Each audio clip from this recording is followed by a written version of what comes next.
Okay, I'll come back to this. Okay, let's move on to the next thing until it comes back. Okay, we discussed that there are the 6 predefined dynamic roles. Okay, and VCS admin and VCS admin read-only functionality will not be available on firewalls not supporting VCS. This we had discussed. Super user has full access. Okay, can define administrative accounts, define new virtual systems. Device administrator has full access to all firewall settings except for defining 2 things: new account, virtual history. And the VCS admin has full access to specific virtual systems. Now, read this. Audit admin responsible for regular review of firewalls audit data, that is basically logs. Mostly. Okay. Crypto admin, the cryptographic administrator responsible for configuration and maintenance of cryptographic elements related to establishment of secure connections, basically mostly related to VPN, those cryptographic things. Okay. Then security admin, responsible for all other administrative tasks, okay, that are not addressed by other 2 roles. So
okay.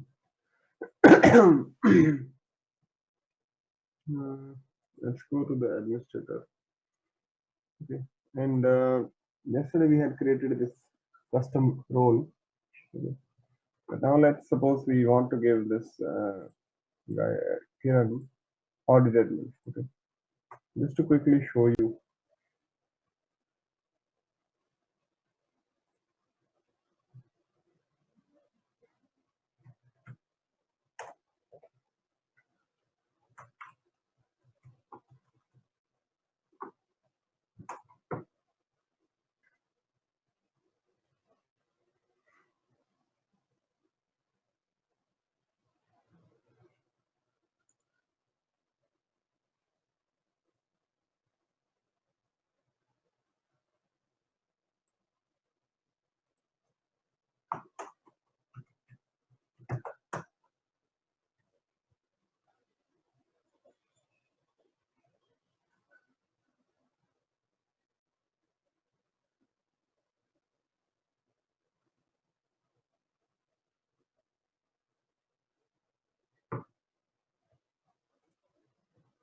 Okay.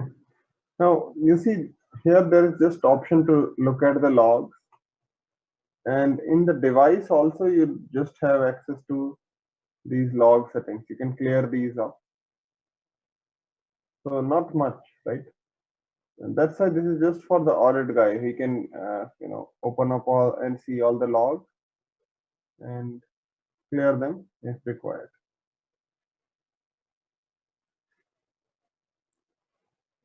Next, let's change the role to crypto admin. Okay. Sudhanshu, Yeah, can't we customize the user according to the services, something like that? we did yesterday.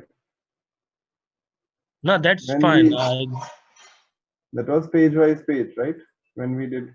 L1 admin, we decided to which page you get So, read-only access. okay, yeah, I remember. But Mhm. then what's the difference between what we are doing that? Okay.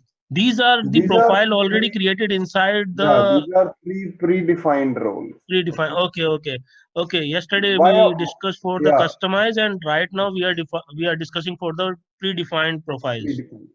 And Okay, I'll tell good. you, before you go for the certification exams, make sure you remember these predefined things. Why I'm opening it up in front of you, the reason for that is if you try to, go for the certification exam, the questions are like, you know, uh, what are the six dynamic Okay, things? got it.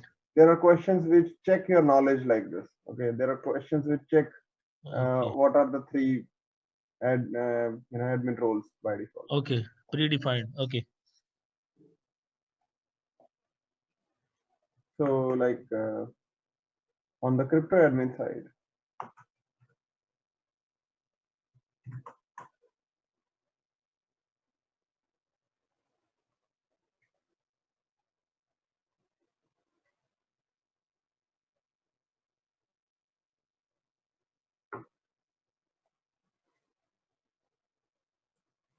okay. Now if you see there's access of this thing on the network side.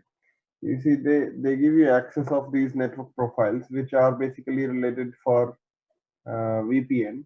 Okay, we'll configure these profiles for at VPN time. Okay, like you see IPsec crypto, which defines encryption, authentication, Diffie-Hellman lifetime, these kind of things, which are required when we configure VPN. So IKE crypto and things related to IPsec phase one, IKE phase one, phase two. Okay, IPsec tunnels.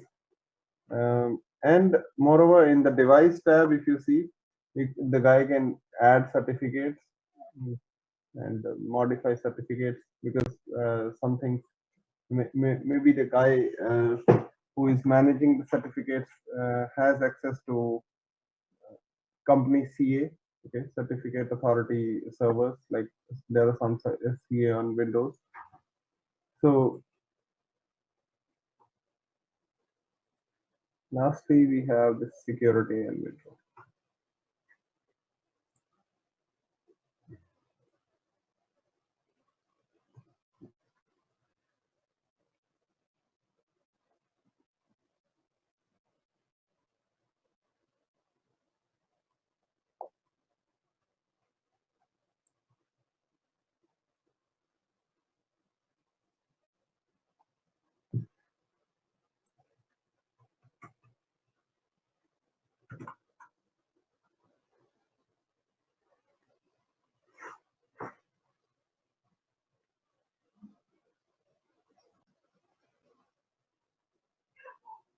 In this, there is a lot of options, right? And if you see, it can look at the logs, okay, and but from the network side, okay, here, if you notice, I'll just quickly show you things related to network in the admin account in the default super user admin account. Okay, we are here. You see there the network profiles here. Okay, and now I'll show you the profiles available for here. You see there are some missing, right?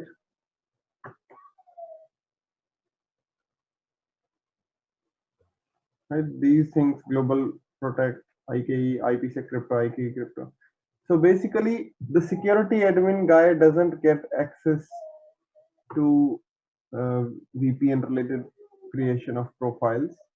Okay, uh, so if you are going, role by role, they have kept it segregated. And also, if you look here, okay, in the device tab, you find that there is still something missing, which is basically the certificate management part. Like just to counter relate it, okay, if we go to the admin account, yeah, there's this certificate management part. Okay, it's not there in the security admin role. Okay, So all the certificate and VPN related profiles and stuff that need to be done by the crypto admin guy. Okay. Or else if you need the security admin guy to have access of those as well, then you have to create custom permission. Okay. So why I'm showing you this is like, uh, the questions could be like, uh, security admin predefined role doesn't have access to certificate management pages. True, false. So, they just try to check your knowledge uh, of practical exposure to the device by this. Okay.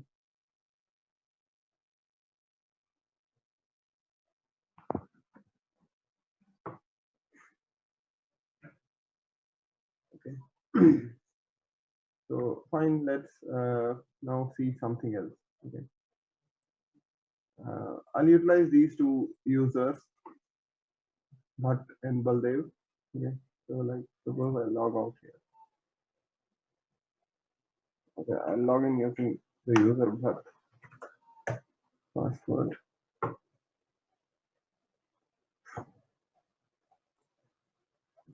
Suppose both these users are logged in to the firewall.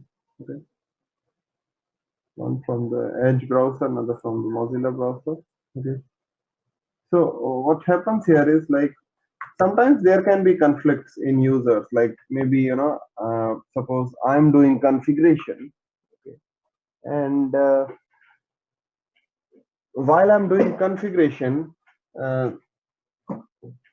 I commit the configuration complete, and maybe the other user's configuration, like Baldev's configuration, was just midway. Okay. So in order to avoid those commit related conflicts, what they have done is they have created locks. Okay. So what is basically a lock? Okay. Like when a user logs in, okay, I'm in the Baldev user. If you go here, just adjacent to commit, you see this small lock related symbol, and this is something which you will use very often. Okay. So if you click on this lock, what you can do is you can take transactional lock. Like suppose I click take lock. There are two types of lock. First, let's take commit lock. Okay. If I take commit lock, what I have done is, and you can also type a comment so that people know what the purpose of your lock is. Okay. The benefit of having lock is like since Baldev has now taken a commit lock. Okay. Suppose I go to this Bhatt user. Okay. And suppose this guy maybe modifies something. Okay. Just to quickly do it, I'll just modify the post name.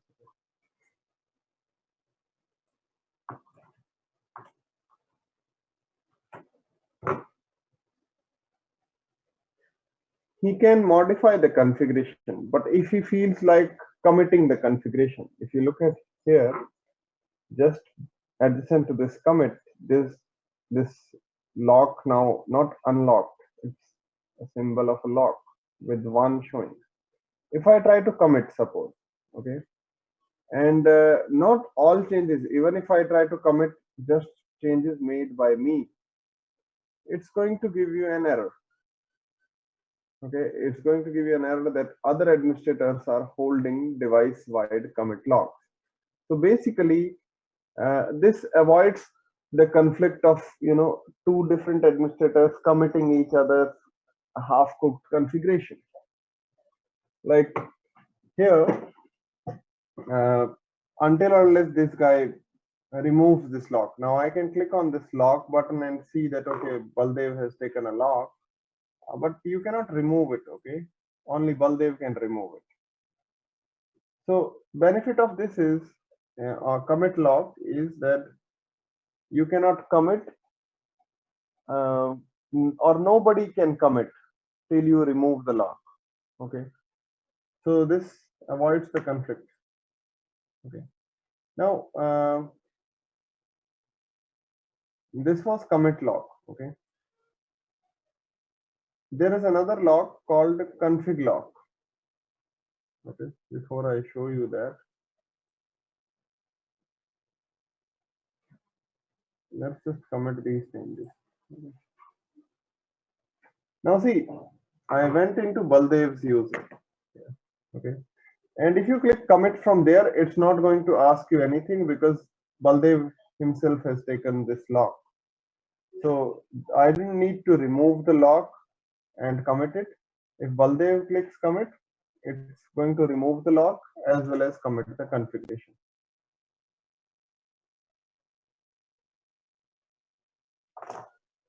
But the lock is still there, na? I mean, another user still can't use it at the moment unless and until Baldev remove this Yeah, lock. Yeah. lock. Yeah. But like my point here is like you don't get asked before commit to remove the lock if you have taken lock yourself. Okay. Like Baldev had taken the lock. So when he pressed commit, he was not asked to remove the lock because it's that particular user itself. If suppose somebody else had also taken a lock, then he would have been asked to remove those, get those locks removed before committing. But you don't get asked about your lock to remove them. Okay, clear? Now, see, there is another lock, another type of lock. If you click take lock again, and the other type of lock is config lock. If you take this, what happens is other administrator, like I'm back in the user, but okay, if I want to modify something, okay, like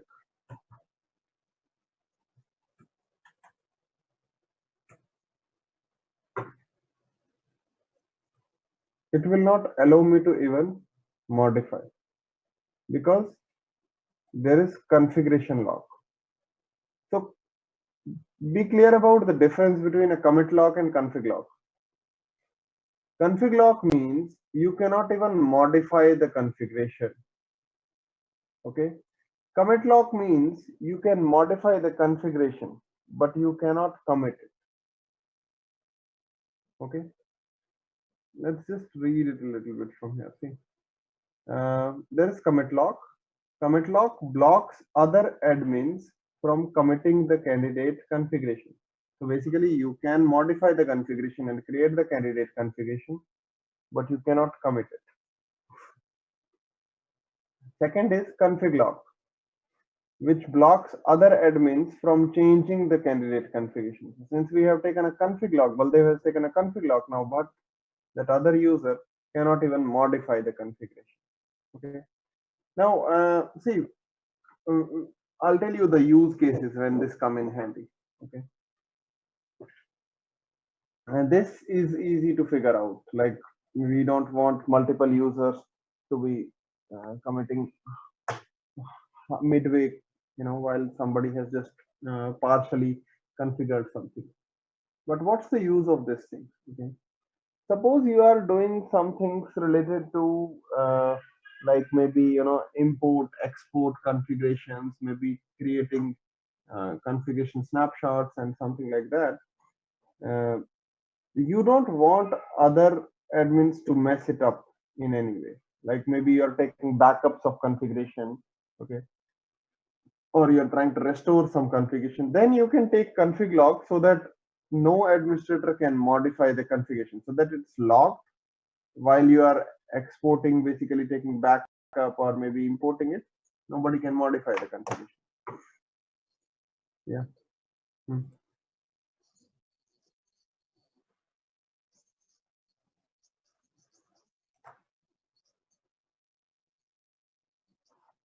No, there is separate candidate configuration for every user.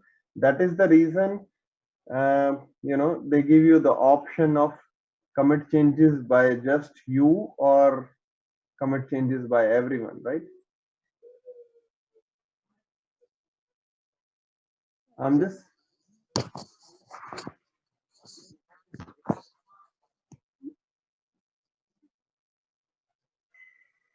no see it's not about why should he block it. It's like this. See, let's draw it. Suppose this is our configuration. Okay, just to have them with easy names. Okay, like there is running -config.xml. Okay, and now user A took access, did some modification. Okay, there'll be a separate candidate configuration being created for this. Okay, and user B took access.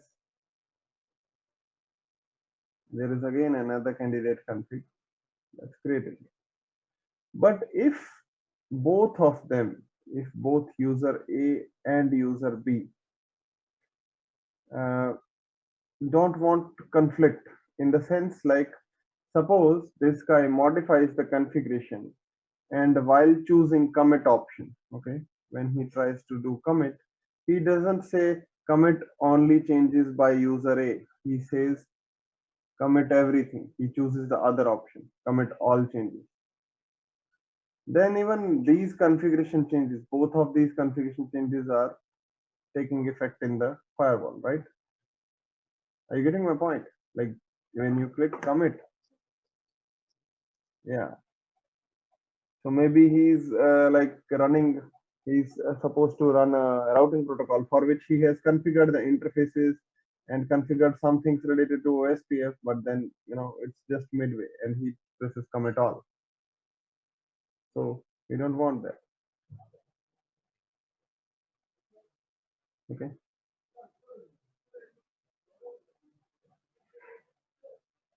It's an easy way to avoid conflicts. I've seen this happening with a lot of people in Cisco. Okay. Um, it's like you have to manually let people know that, okay, user A will be modifying things on the router. Uh, don't log in during this activity time and modify configuration for some other thing. Okay. Because it's like this. Suppose this guy is trying to do something on the router in Cisco. Okay, and this user also SSHs to the router and makes some other modification. Okay, so there you have to manually avoid it by letting everybody know in the team, like this change is being done by user A, so while this change is being done, change activity is being done, don't log in, don't change. Here you can be sure by having a commit lock and a config lock. Okay, so if you read here, also one more thing here. Okay, like see, Baldev has taken a config lock now. So this user who is a device administrator cannot remove his lock. Okay, but if I log in from the admin account, which is a super user,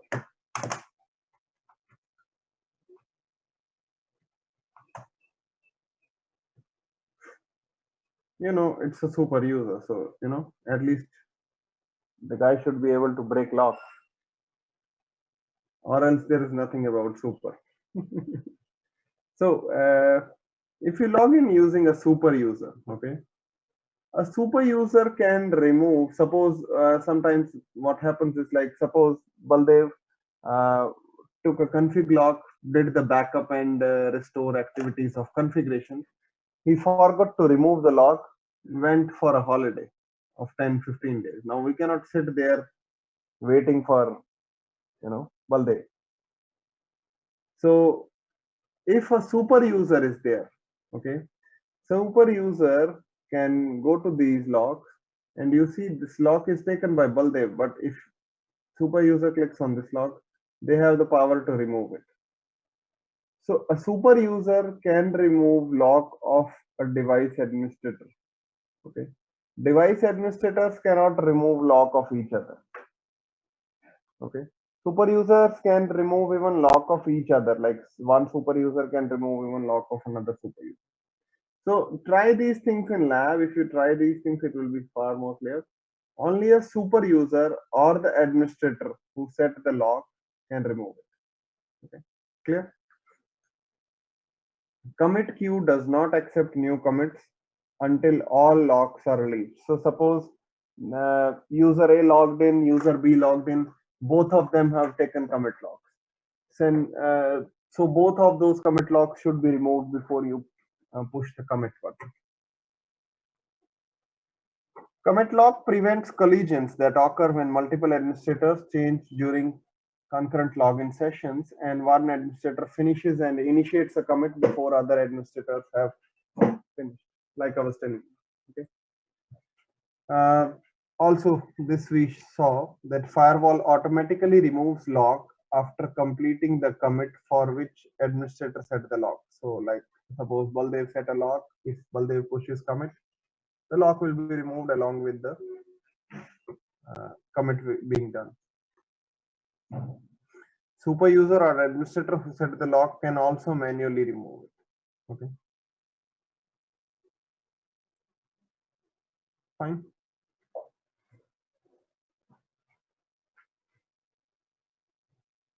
But this is a nice feature, right? Like this is something which is like a required feature from a network engineer. It's a solving of a pain point of network engineering.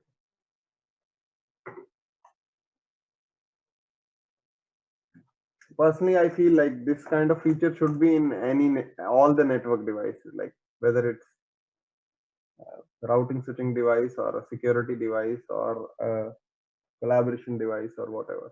Okay, like you should be, because I've seen even conflicts getting created in collaboration. I've seen one guy adding something, other guy thinking, okay, why is this junk configuration there? He's removing it. So I really like this feature. Okay.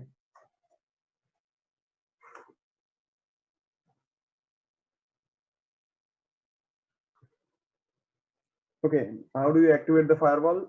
Simple, like I told you earlier, this serial number. If you have a hardware firewall, there will be serial number. Okay, if you have a virtual machine firewall, you will require these two things, and you will have to go to Palo Alto support account. Appropriate here, login ID credential will be required, and once that is done, once you add the serial from dashboard, once you copy the serial and register on the Palo Alto website, you can go just here and in the licenses tab, there's an option to retrieve license from license server. Okay, so once you click on this, it's going to retrieve licenses. So you will not know manually upload license key all the time, although you can download the license key from your support account and then manually upload it here as well. That works. Okay. Also, there is another thing like called an auth code. Okay, if you buy when you buy Palo Alto firewall, and whatever Palo Alto support account you have that you have given, they will send you an auth code on email. If you directly put that auth code here, that also activates the license. Okay.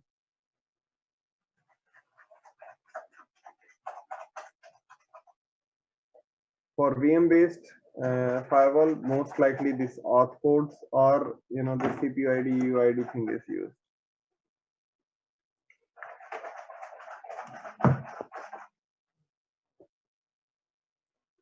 Okay. Make sure you use correct DNS servers in device because it can create conflicts.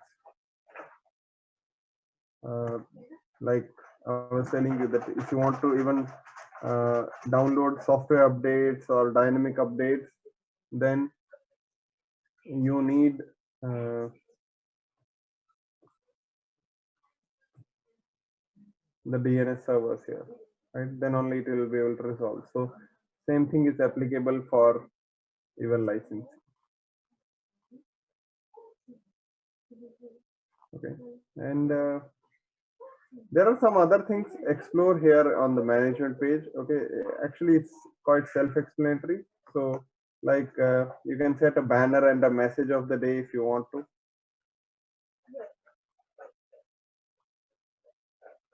Okay, and just like you, when you log in, you might have seen this.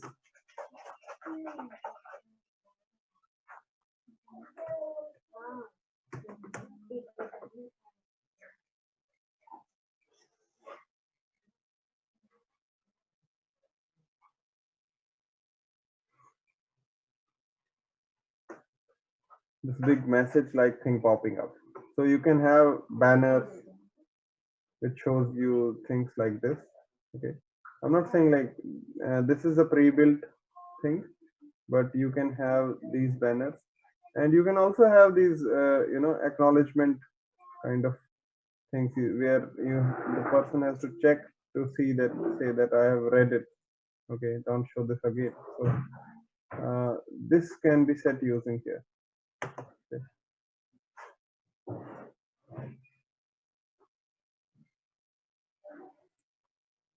Also, there is this password related things settings. These are again also self-explanatory, so I'll not go into that. So if you see, there is this password format requirements, minimum length, minimum uppercase, lowercase, numeric, special character, repeated character, how many characters it should differ by, reuse limit, block password change after this minute. So this is self-explanatory. Just remember that whenever you do this, commonly what students forget is to check this enabled checkbox. Okay, and since they forgot to check this enabled button, these things don't take any effect till you check this checkbox. So if you want like minimum length to be suppose 10-digit password, okay, it should have minimum one uppercase, one lowercase. So if you configure all of this and don't check this checkbox, it's going to have no effect.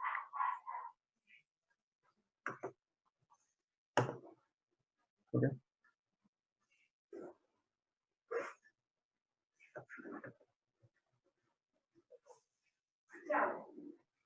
So make sure you use correct and update DNS server.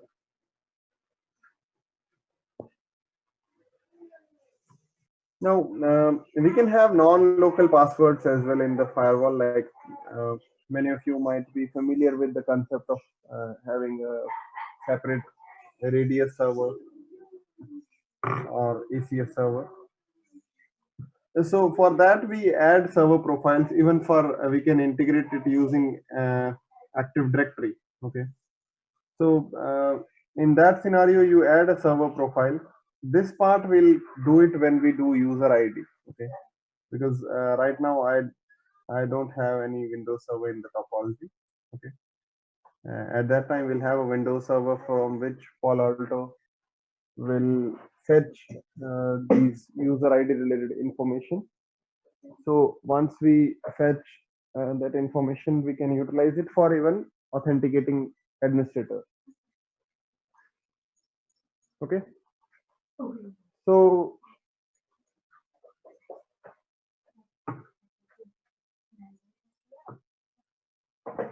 you have to create a server profile. Okay. And for servers, they have this wide variety of integration availability. Like you can integrate it with these Radius, ACS, LDAP, Kerberos, SAML identity provider. These things replicate. Most commonly in production environment, there is non-local username and password. Although you can have these. Okay, so once you create server profile, basically you will then create an authentication profile. Okay, in which basically we call this server profile. This we are going to do. Okay, like you call these server profiles here. Okay, you mention some things related to this, and once this is done, we can utilize it for non-local administrators authentication. Okay, okay, and also there is something called an authentication sequence. This is an optional thing. Okay, uh, this, as the name suggests, this symbolizes or this tells about the authentication sequence. Like in some corporate environment, it's like they have a requirement like okay, step by step, if the first priority would be maybe, you know, radius server through which we can authenticate non-local username password. Okay, if radius server fails, then we want LDAP to work. Okay, if that fails, we want the local database to work. So you can define this priority in the authentication sequence. It's not mandatory option. Okay, it's an optional option. Okay, so for non-local passwords, you can have a server profile, you can have an authentication profile. Authentication profile tells how do you communicate with the server. uh, Authentication sequence is list of basically this authentication profile, which is an option. Okay, these are all the servers supported. So this is quite easy to understand from a login point of view.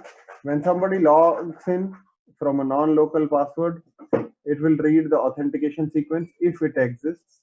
Okay, and choose the number one thing, check that authentication profile, and try to check the server profile and check whether the login fails or not. If it doesn't fail, logs in, fine, okay. But if it fails, it will check for another profile in the sequence, go like this on and on and on till all the options are exhausted.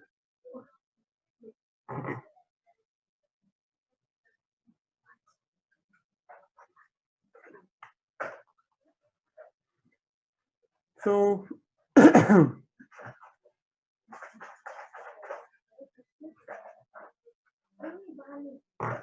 just check some basic configuration things here.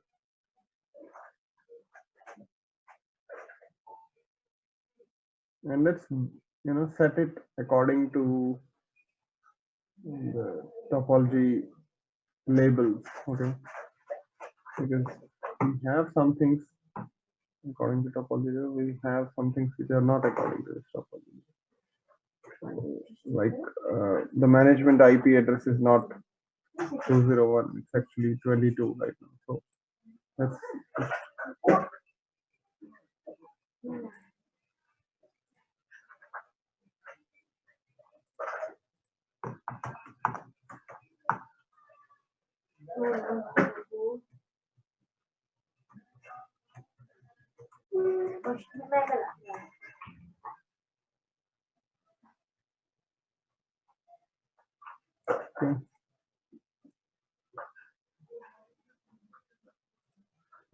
Let's set the Ethernet 1/3 IP address to 192.168.203.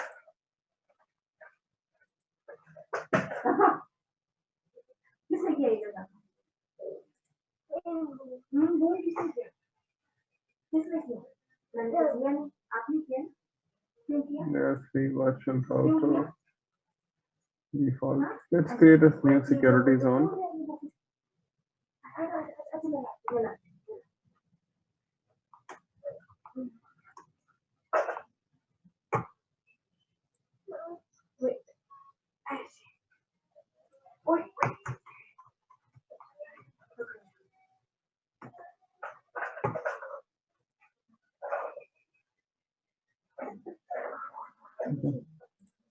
Uh, for our purposes, I'm going to have management profile on all the interfaces. It's not a mandatory thing. It's just that I need it because sometimes I'll need to test for ping.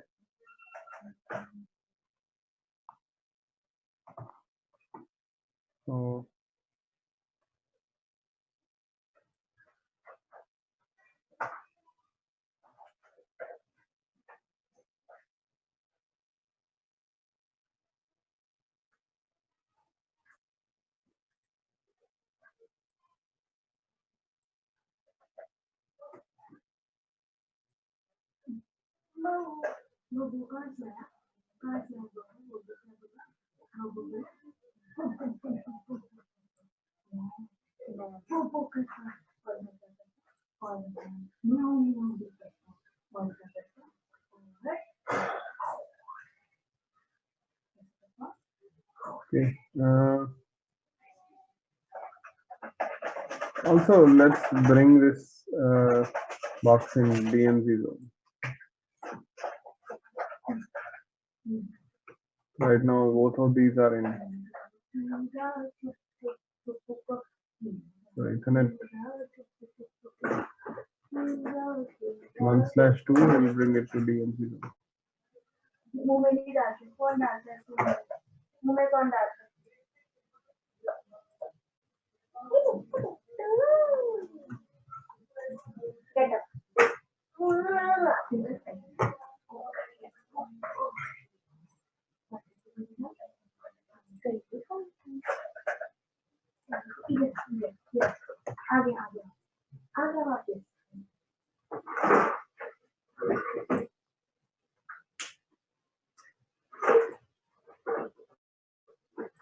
Hi, Baldev. Sorry, Sudhanshu. Yeah.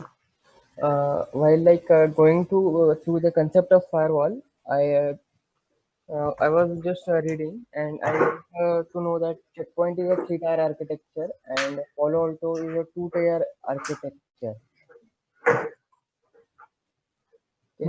Like, if you can share like the parts that you read, it would be better. Like, because these things, they depend on what the context is, what they are trying to write. Okay, See, it's like this. I'll tell you something. Okay, Palo Alto, on their website, if you go, they'll always tell you that our firewall is best. And then if you go to Checkpoint, they'll tell you our firewall is best. Palo Alto's architecture is not that good. So, where did you read it from? Like, what did you read? It depends on the scenario or explanation. Like what. Because sometimes it's just marketing gimmick from all the companies. Okay, I'm not saying like Checkpoint only. Even Palo Alto, like some things they have just rebranded. Uh, user ID. Okay, this user ID function has been for quite a while now, and lot of other things even have been, like Rewire is nothing innovative. Okay. So if you can probably share like what a link, or like if it is a document, I can give you access to screen share if you have it on your screen. Okay, I will just go through it, and whenever I just find it, I will just keep in records. Okay. I'll share it on WhatsApp. You have my number, so yeah. I'll see to it. Okay.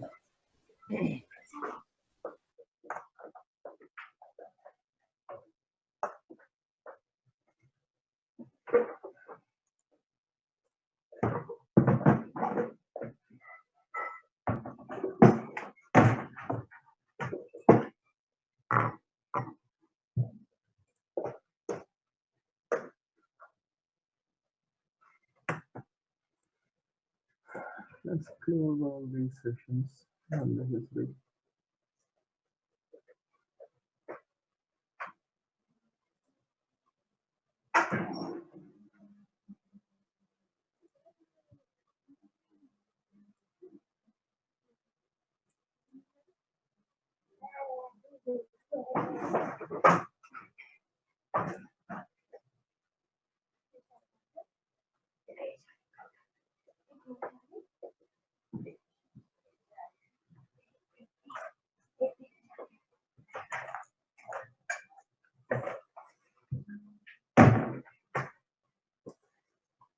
Okay, so see, this is kind of the general flow logic of any firewall actually, although they have just tried to add this next generation firewall things in it.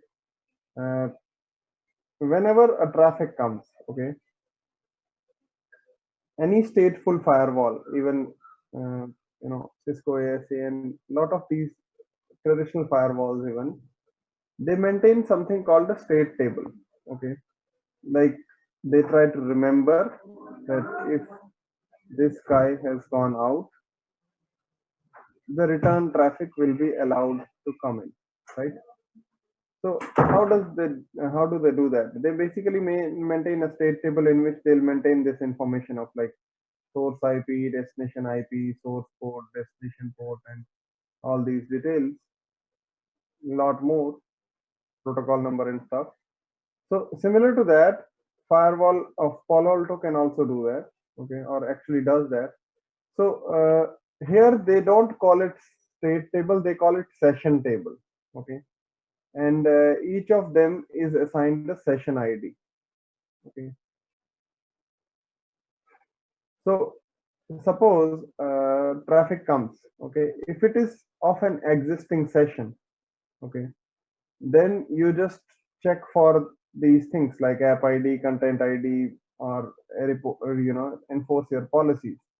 But if the traffic is not of an existing session, suppose there is this guy starting his session first time, then uh, you look at the source zone, you look at the some of the zone protection profiles and DOS protection profiles. We'll go into the details later for these. Okay, it will check the policy-based forwarding lookup, destination NAT, and it will check the security policy and uh, basically assign a session ID to it. Okay.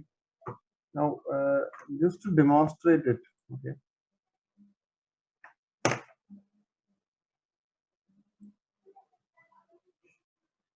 let's start with a little bit of security policies because eventually we have to go into security policies. Okay. So what happens here is like if you go to policies, okay, there are some things in Palo Alto you might find it weird, but I've seen that if you see them practically, you understand it, and then you can read the theory. Okay, uh, but if you have not seen it practically, and if you just keep on reading the theory, it becomes difficult. So you might see sometimes me doing a practical before going through the slides and showing you uh, or reading it theoretically, like what's the way it's supposed to work. Okay, so if you look at the policies here, okay, I'm into security policy. Now, if you look at the security policies, there is two policies by default here. Okay, one is intrazone, another is interzone. Intrazone, if you look at it, says everything is allowed, and interzone, if you look at it, says everything is denied. Okay, so if you talk about these security policies right now, and suppose I give IP address to Win2 and Win3, and I try to ping from Win2 to Win3, okay, which doesn't require any NAT or anything, right? Because these are all internal things. It will not ping, right? Because the traffic will match this interzone rule, okay, and we blocked. Okay, like currently we don't have any session hit or we don't have any hit counts coming on these rules, but let's just quickly do it.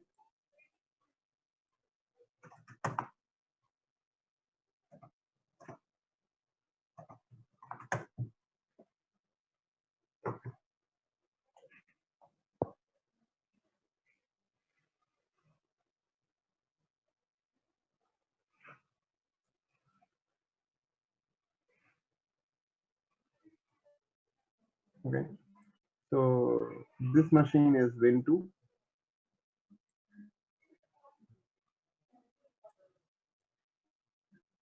Let's quickly assign the IP address.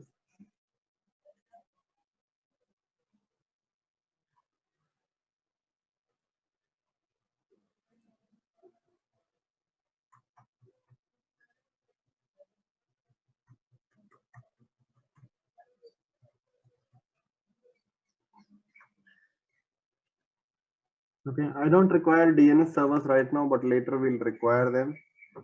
So I'm just putting it for future practical sake.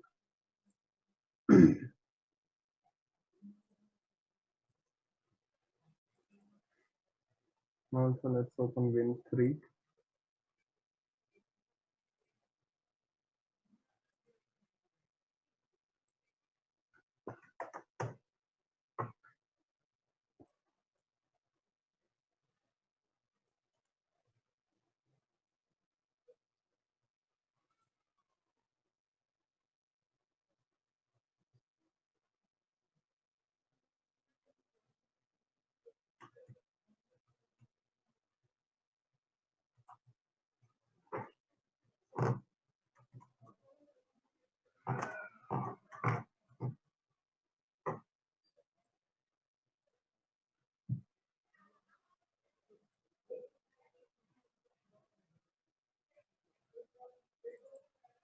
So since both of them are in separate zones now, so if I try to ping from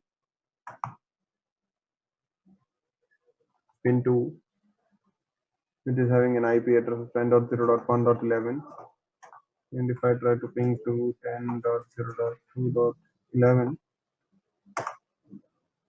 it won't work.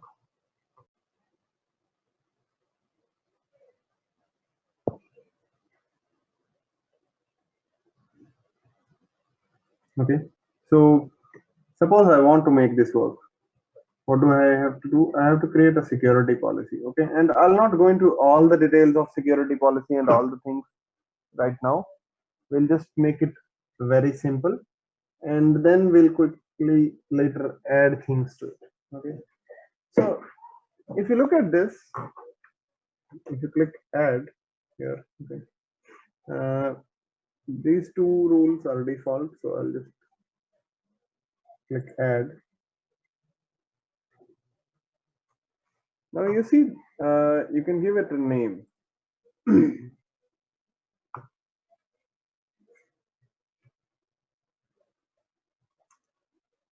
Whatever, under say DMZ. Okay, so now if you look at this rule type, okay, there are these three rule types. Okay, universal is applicable if you hover over it, applies to both interzone and intrazone. Okay, if you make an intrazone, it applies to only traffic within one of the specified zones. Interzone will be applicable for any source to any destination. Okay, it does not apply to within zone. And if you notice, even the default rule, there is one of them as intrazone, another is interzone. Okay, the intrazone rule type, this is the rule type, I'm not saying like the name. Okay, the rule type is intrazone, so that is why this particular rule is allowing traffic within the zone. So whether it is traffic going from DMZ to DMZ, inside to inside, or whatsoever zone, same, if there is same zone. You remember, if we when we had both of them in the same zone, then we were able to ping from Win2 to Win3. So this is the rule type, but this rule type will only be applicable when there is within the zone traffic being sent. If it is going from this zone to this zone, we have to use this rule. We cannot use an intrazone rule because this is an interzone traffic. And you might have seen now some hit counts also coming here after we assigned IP addresses. And okay. So for our scenario, if I want, suppose that this Win2 should be able to communicate with Win3, I have to create a interzone rule, right? Sudhanshu? Yeah. I like while going through firewall, I have also seen in logs like there is a drop option. Can you show us that also? These are all actions under this. No, like when I was checking the log, and it was showing like this packet to this source, packet drop. So what? See, Okay, these are all the options in the action tab here. okay, Okay. For now, we'll just utilize hello and deny. I'll discuss all these actions. Okay. okay. So, see, source zone. I'll click add this zone. Okay. Destination. Now, we are actually not going for the user ID right now. At that time, we'll discuss this user ID. Next, let's go for destination zone and add this zone.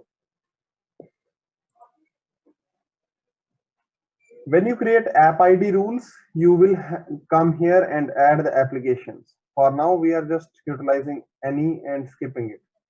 See, the point here is in Palo Alto, all these rules or all these individual things like app ID, URL filtering, all of them get tied down to the same security policy rule. Like you make one security policy and assign everything to it.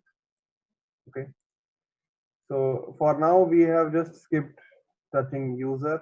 We have skipped touching app ID. We have skipped touching this. All of this is any. And I'm saying action, hello.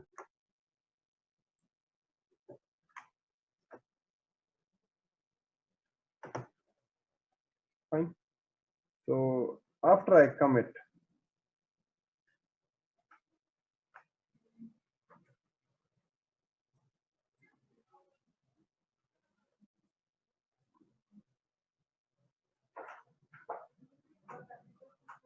if I try to ping from Win2 to Win3,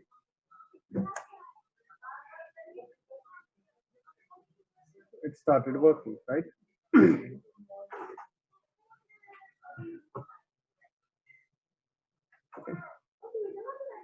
And you see the hit counts now for interzone are coming that we have 4 hit counts. Okay. Now see, I'll just yeah.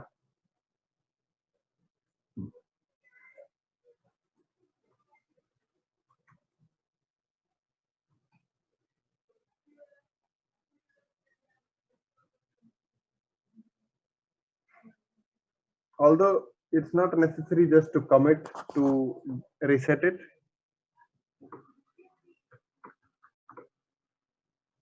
You can use this to reset hit count manually as well. Like down here, we have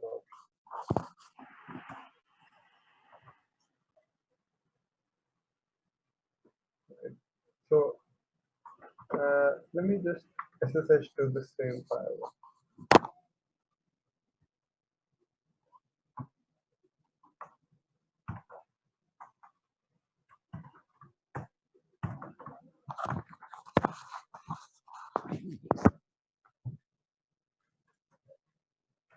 Here there is a command of show session all.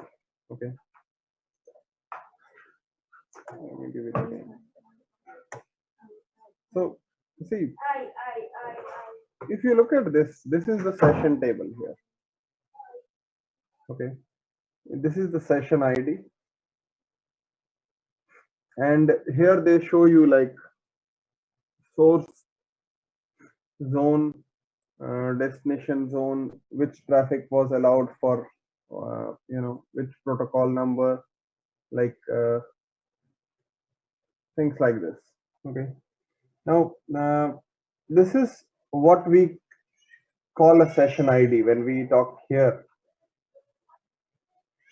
Okay, that you assign a session ID if the traffic is allowed. Okay, and it takes up all these details and creates a session ID and maintains the session ID in the session table. It can check if the traffic is coming for an existing session, then it does not need to go through all this and create a session ID, right? If the traffic is of an existing session, it's going to check app ID rules, check content ID rules. If the decryption policy says that decrypt the traffic, then encrypted traffic will be decrypted. okay, and made to go through this app ID, content ID again, okay. If it is encrypted and decryption policy says no, we don't want to decrypt it, okay, then you don't decrypt it and make it go through this app ID, content ID again. You basically keep it encrypted, make it go through security policy check, security profiles check. Security policy is what we created. Security profiles are antivirus, anti-spyware, file blocking, URL filtering, all those things. Okay. Be clear that security policy and profile are two different things. Okay. Don't have any confusion in this. Okay. What we just created is what? A security policy. Okay.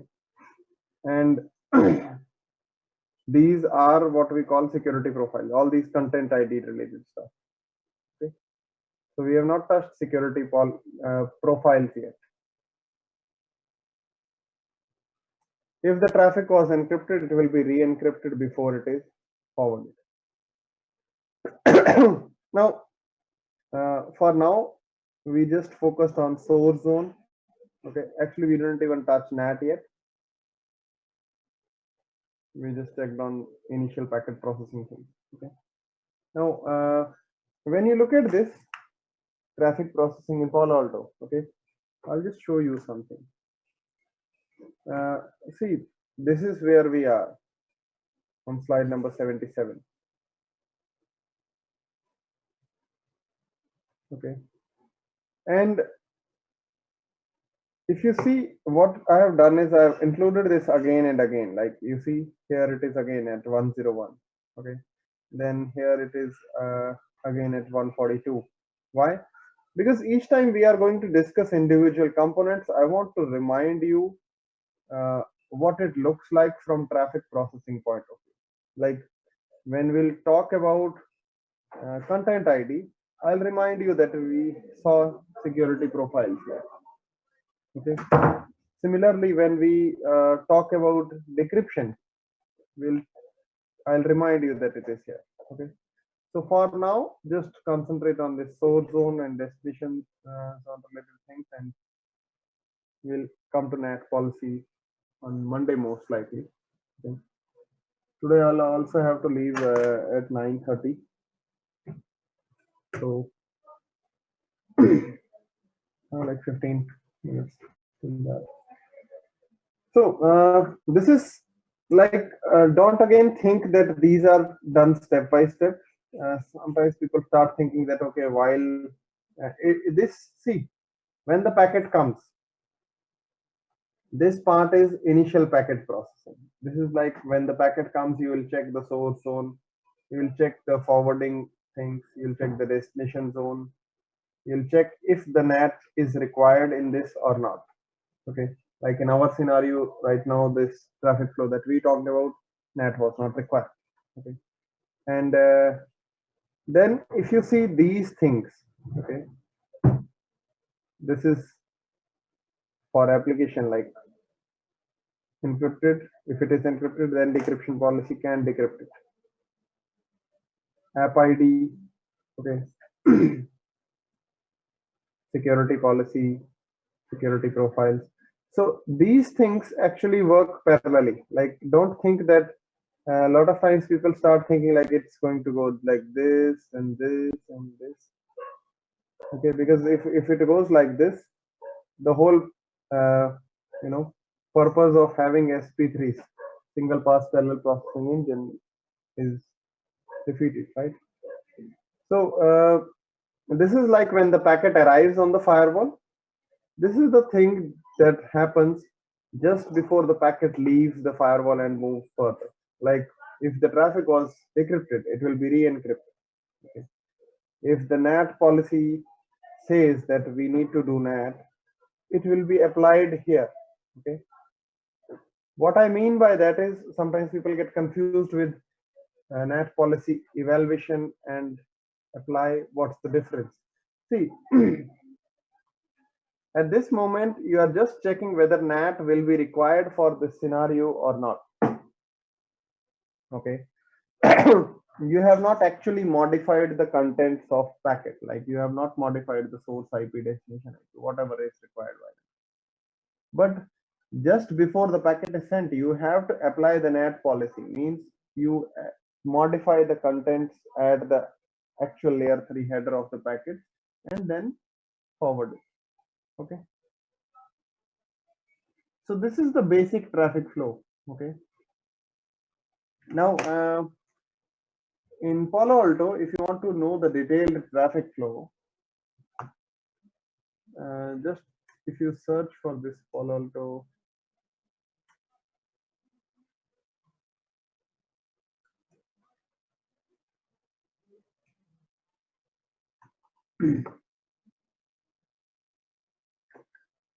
there is this knowledge base Palo Alto networks article, very nice and very detailed.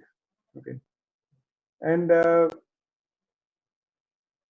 this website will come in very handy to you. Okay, so in free time, okay, you can just go to this knowledgebase.paloaltonetworks.com for various things. Like what happens here is like a lot of articles from Palo Alto TAC and how to configure this, how to configure that, how does this work, how does that work. These kind of knowledge base articles are there and they are very properly written. Okay, so now I'll share this link, but like this particular article that I'm talking about here, it talks about like how the traffic flow works in Palo Alto firewall. Okay. Now, if you look at this, they give you this image. Okay, and this might be a little bit blur. So you can click the high resolution image from here. Okay, you can download it from here. So if you open this high resolution image, it's like they have. Okay, let me post it in chat.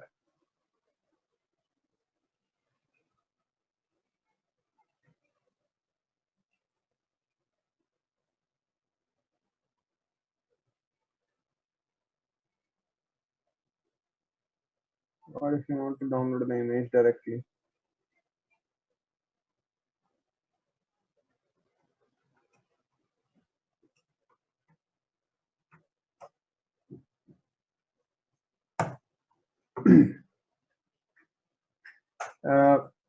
Now, see, this is very detailed. Okay, and we have not yet finished the firewall. Okay, we have not yet finished all the contents of firewall. So this, I'm not saying like go ahead, read it, all of it today, but in general, while we follow along the course, preferably after completion of course, go through it once, and if you have if you do a lot of work on Palo Alto, this should be kind of the thing that should be on your desktop. Okay, I'm not saying like set it as a wallpaper, but like keep it there so that you can zoom in, zoom out to check like, okay, does this happen before or does this happen first? Okay. So this is the detailed traffic flow. We have included it here as well in parts. Like, don't try to memorize it all. Okay, won't happen easily. So what they have done is they have divided it into three things. Okay, there is this ingress, like when the packet comes. Okay, like obviously when the packet comes to the firewall, it will check whether whether the packet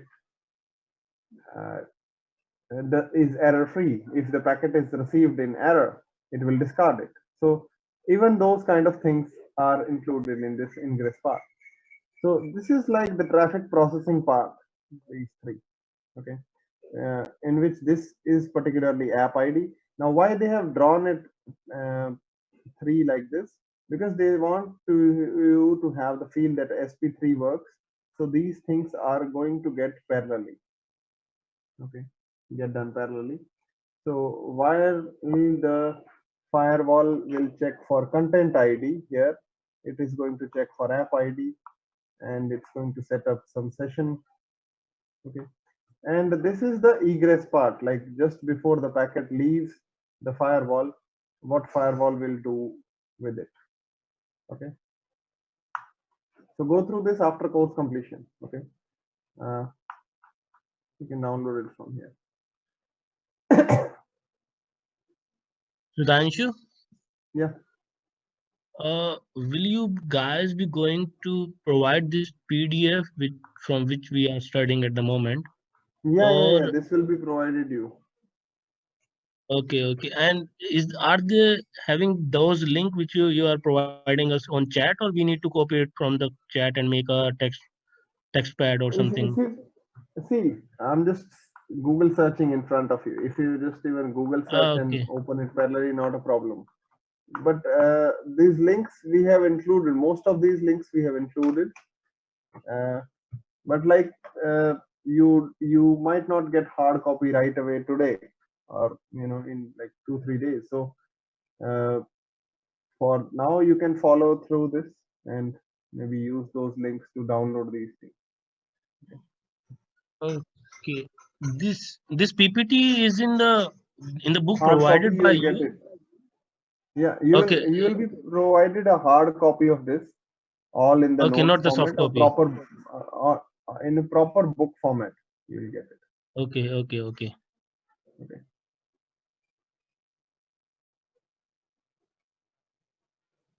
Actually, Raimeta, what we are trying to do is we are trying to take the focus of student away from just writing and making notes. So that's why we have started giving this in hard copy. And what happens generally in the class environment is people bring this hard copy of the notes with them.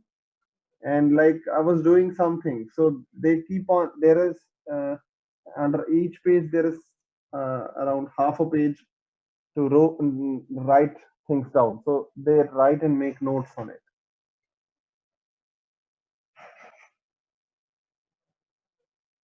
Okay. So I've included them in part, like this is the ingress part, this is the security processing part, and this is the egress part. So you can read it from the hard copy as well. But like if you want to download, I want to show you the source. Like I'm not, you know, I've not made this. Okay. Sudhanshu, sorry to Yeah, interrupt you once again. no problem. Is it in the part 1 or part 2? Because I already have the hard copy of Palo Alto. You have Last the year I lab did it. workbook. The lab I don't workbook has have. volume 1, volume 2. There is another thing called Palo Alto Notes Handout. Okay, 1 minute. Let me check it out. There is Okay, no volume worries. You 1, can continue. volume 1, volume 2, that's workbook. Okay. There will be another Palo Alto Notes Handout.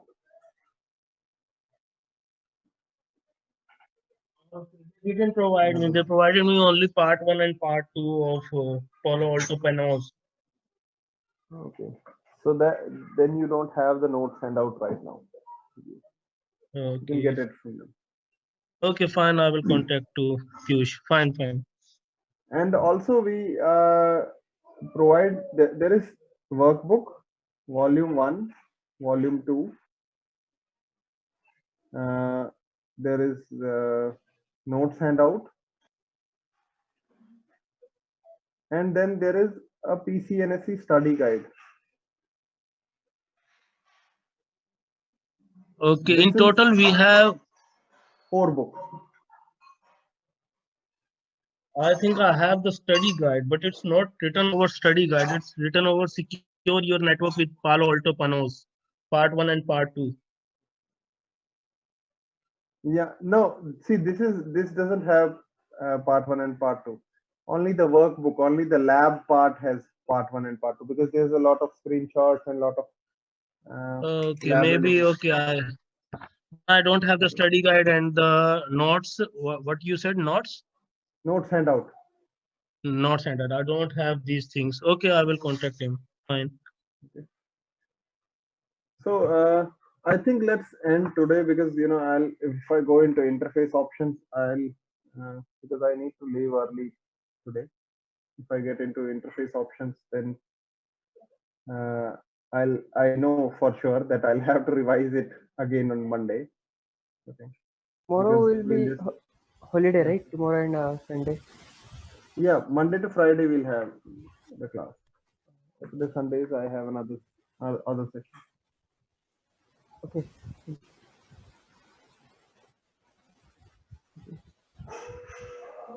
Thank you, Sudhanshu. See you.